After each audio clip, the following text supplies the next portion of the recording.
All right, good morning. We are here at the Health 2.0 conference in Las Vegas. I'm Lee. Would you kindly introduce yourself and tell us who you are and about your company? Sure. I'm Eydis Lima, and I'm working with Curiva. And basically, our mission is to change the way in which women's cancers are diagnosed earlier. So, Curiva's goal is to finalize our product commercialization and begin initial pilot sales in the next year. We're working on DiaPatch, which is a early detection wearable diagnostics patch that women wear on the pelvic region, right or left side. And our wearable comes with a companion app named Ellie. This is, of course, after the many patients that have inspired us to go in this mission. I still get goosebumps thinking of the number of lives that are still lost to not only cervical cancer, but ovarian, endometrial, and breast oncology. So, how does the patch work? Does it detect different Biomarkers. biomarkers? Yeah, so basically the patch is worn on the pelvic region, as I mentioned, and it utilizes two really unique technologies, microneedles for sampling interstitial fluid. So it has to be placed in a localized area for access to those lymph nodes, which is where our molecules or the biomarkers of interest are found. The goal is to have this be worn by the patient during their annual wellness exam.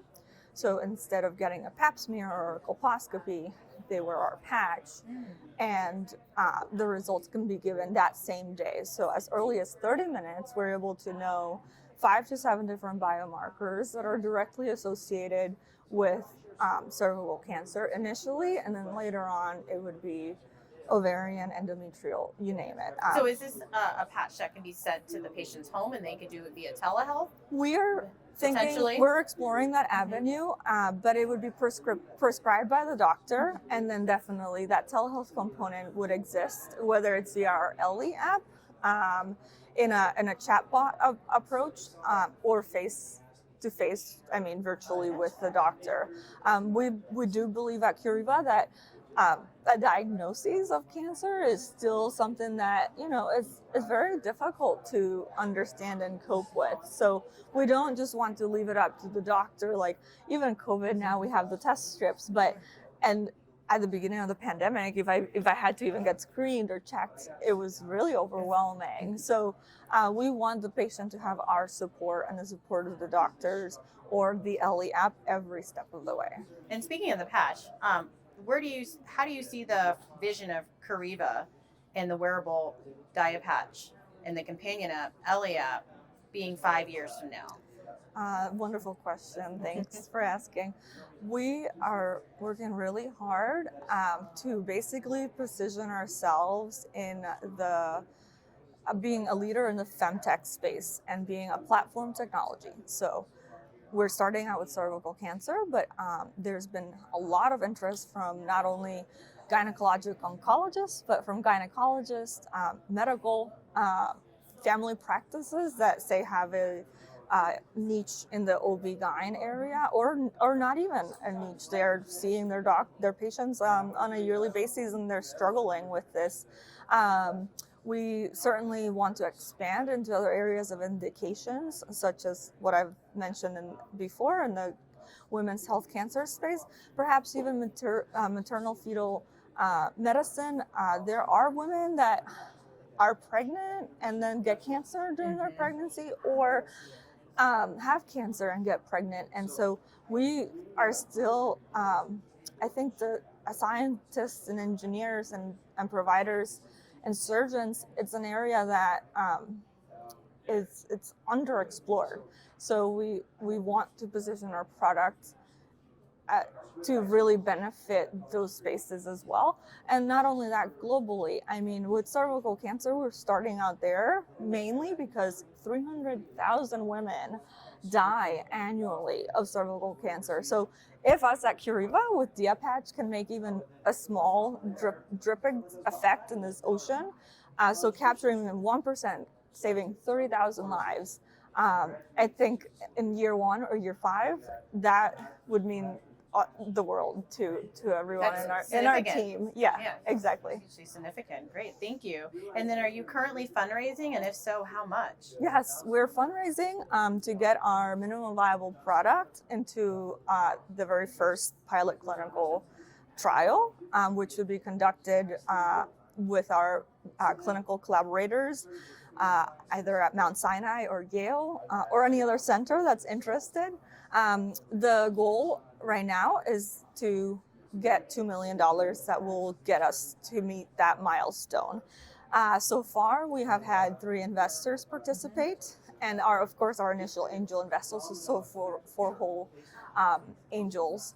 And we are open. We're also on the Red Crow, Alira Health crowdfunding platform. You can find us there if you'd like to make even a small contribution. And of course, reaching out to us always. We plan to close our round as soon as possible. So that 2023 can be jump started on the right foot. And what would be your goal? How many to get out to? $2 million, 3 or 5 more individual doctors or angel investors. Oh no, I mean for how many quantity for the for patch? the pilot clinical trial. I think we would have to start with at least 100 patches and 100 patients, of course, and then that would be divided into different subgroups to be able to have a high enough number of patients that can truly prove that our product is better than, say, the pap smear or the colposcopy. I don't think we're looking to completely replace it at this stage, but we do want to show that the way in which our assay, which is the analyses of how the biomarkers are picked up, is completely revolutionary, and it's something that we will digitize in that 5-year time frame. So that's why I'm here, and we talked yesterday about artificial intelligence in healthcare, and it's really what motivates me every morning, just waking up and being a nerd about all this interesting technology, all this interesting science, all the great people that are supporting us with a broad range of backgrounds. Of course, our advisors who are phenomenal, and then my team. I wouldn't be here without them. And you are being honored for to receive your recognition for all this. So congratulations. How does this feel? Thank you. Oh my goodness, I am so humbled, and it's gonna take a couple of years when I write a book for everybody to understand. And you'll have to come back to the conference Sure. and then promote your book. That would be lovely.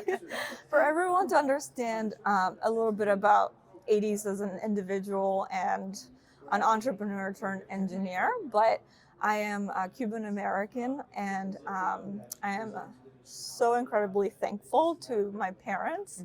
My life wouldn't be the way it is today if they had not risked all of our lives at sea to get us here to the United States.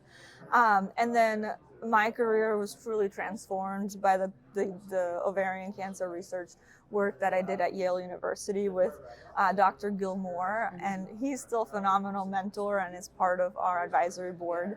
And then more recently, the advisors and investors that have believed in my vision and Curiva and me and the team. Very inspiring. I know your parents are extremely proud. Yes, they're here with me and my sister. So good. They were able to come. Exactly. Yeah. And what advice would you give to anyone wanting to follow in your footsteps? Sure. It's my way of saying thank you to them for supporting me, even when I didn't have the funds to pay myself a salary as I graduated and started Curiva. So I would say that entrepreneurship is not a roller coaster. It's literally like climbing a big mountain, like Mount Everest or something. You do have to plan really well. You have to be able to pivot and make quick changes, quick decisions, address problems really fast too. Quickly, if you're stuck and it's a no, don't get down on that no. If you're figure stuck, out how to climb out of it. I mean, reach out to your advisors, reach out to other lean on other people for entrepreneurs. help. Yeah, Yeah, I my first year I struggled with finding even like a good friend that was an entrepreneur, even if it was in healthcare or not. But my first year as an entrepreneur, it was really lonely, and I was working at a health system as COVID hit. Oh, So then I was managing a team of 14 colleagues, 7 doctors, and still trying to keep Curiva alive on the evenings and the weekends. And if it wasn't for my significant other and my family and his family, that, when it was like 2 a.m. and I still had to find the time to put together this financial model or reach out to this other investor, they really were that motivating light. Well, you did it and you're doing it. Yes. And you're here and you're collaborating with others, and we're happy that you're here. How can others reach out to collaborate with you and to help you with your fundraising? Definitely. So do share your information. Thank you. I think the easiest way is LinkedIn. I always reply. So I have my own as Eydis Lima. And then we have the Curiva page as well.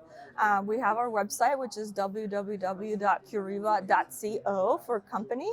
And we're pretty active too on Twitter. So our handles are the same. I think I'm there as lima.80s and then curiva.co. So those are the easiest ones. I mean, we also have a presence on Instagram and Facebook. It's just hasn't gotten as much attention. So if you'd like to promote us on there a little bit more, we'd love to. Wonderful. Well, thank you so much for taking the time to speak with me today. It's been an absolute pleasure. I hope that you enjoy the rest of the conference and enjoy Vegas. Thank you very much. Looking to hearing more about your company. Okay. Thank you. Thanks.